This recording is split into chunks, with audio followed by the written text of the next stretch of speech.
Believers, I'm getting a lot of emails and a lot of comments on my videos. I have over 5,000 videos on YouTube now. So I have to moderate many comments, so I'm going through them.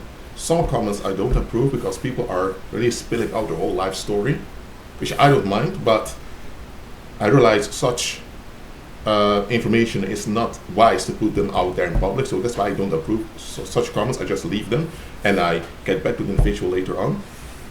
Other comments I approve of and I respond to it, or I leave it so that others who watch those videos frequently can also respond to it. And then there are also, well, people that just come to argue and to fight. They're blocked immediately. But there's one thing I want to inform you about. When someone leaves a comment, I cannot respond immediately.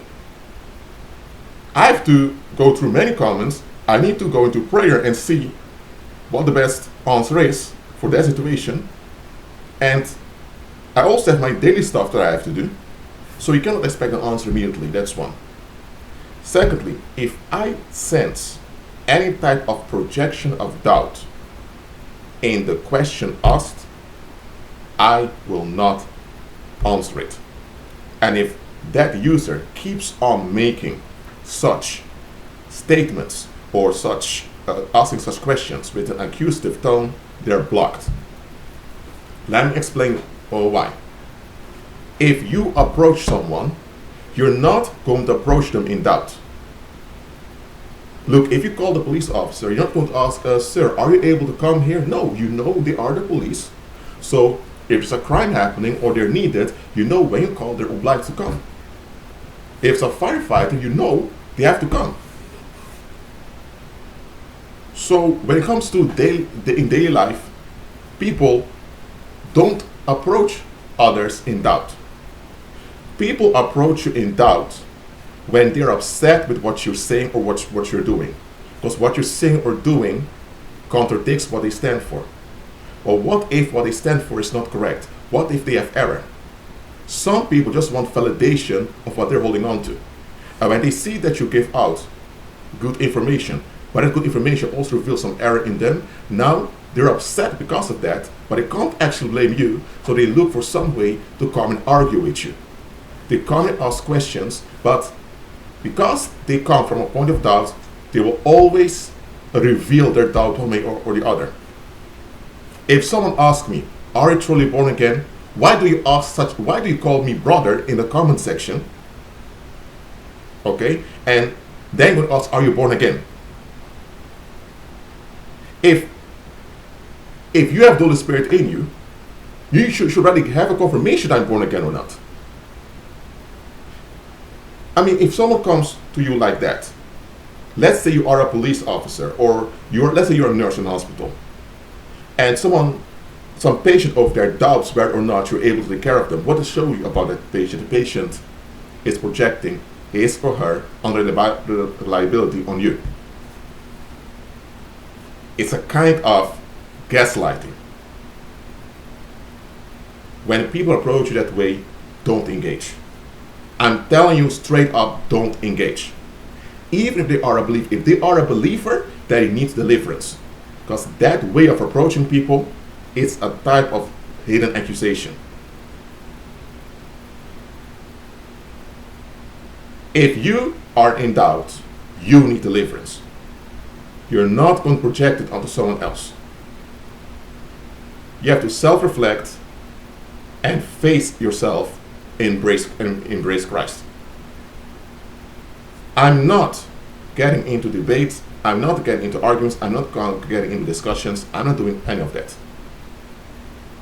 Anyone who comes to this channel knows it's all about Christ. And being Christ-centered. Christ is the center.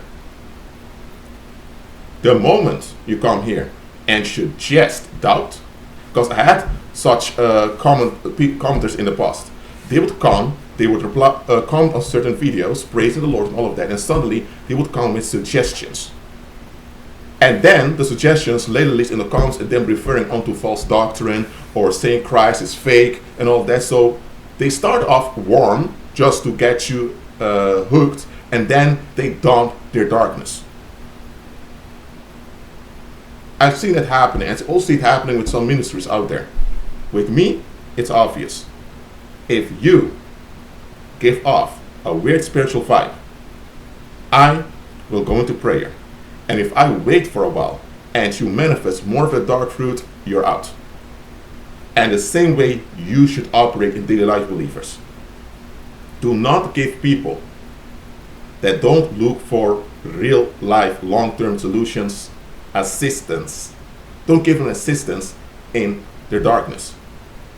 They either are open for real solutions and they continue in the faith, or they're not. Don't let there be a between. Because that between is a space Satan will use to drag you down. Nobody should approach you in doubt. Because even in the world, such attitude is considered rude or considered offensive. For example, you graduated a medical school, and someone asks you if you're even able to diagnose a patient. You're going to think, what? I graduated medical school. I'm a licensed doctor. Why is this individual asking if I'm able to do it? It doesn't add up, does it? If a patient does that in a medical field, doctors will be reluctant because they will discuss with one another. They will realize this patient is not willing to comply with the cure. The patient throws doubt at us because the patient is not willing to give up an unhealthy lifestyle to contribute to their healing. So the patient is not willing to comply with the cure. So the patient realizes the patient needs a cure, but the patient doesn't want to comply with the cure. So the patient knows beforehand it's not going to work out because he or she is not willing to cooperate. But for them to openly admit that they don't want to cooperate with their own cure, that will be self-defeating. So they pretend as if they want it, but they throw doubt to trick us into proving ourselves so that when it doesn't work out, he can blame on our incompetence or whatever. In the medical world, when a patient throws doubt at the medical professionals, they take it quite seriously. And they're quite smart for doing it. We as believers should do the same. Do the same, believers. Don't allow people to approach you in doubt. And don't let them be comfortable doing it. I'm not telling you to lash out against them. I'm telling you to retaliate. I'm not telling you to become upset and to put them in their place. No, I'm just telling you to recognize what's going on and don't continue interaction with them. If anyone approaches you, they must approach you in a realistic attitude, looking for mutual benefit. If they don't approach you with the attitude of mutual benefit, then they're only there to take away. Or Satan is using them to hinder you or to cause some type of contention around you. Don't fall for it. Be at peace.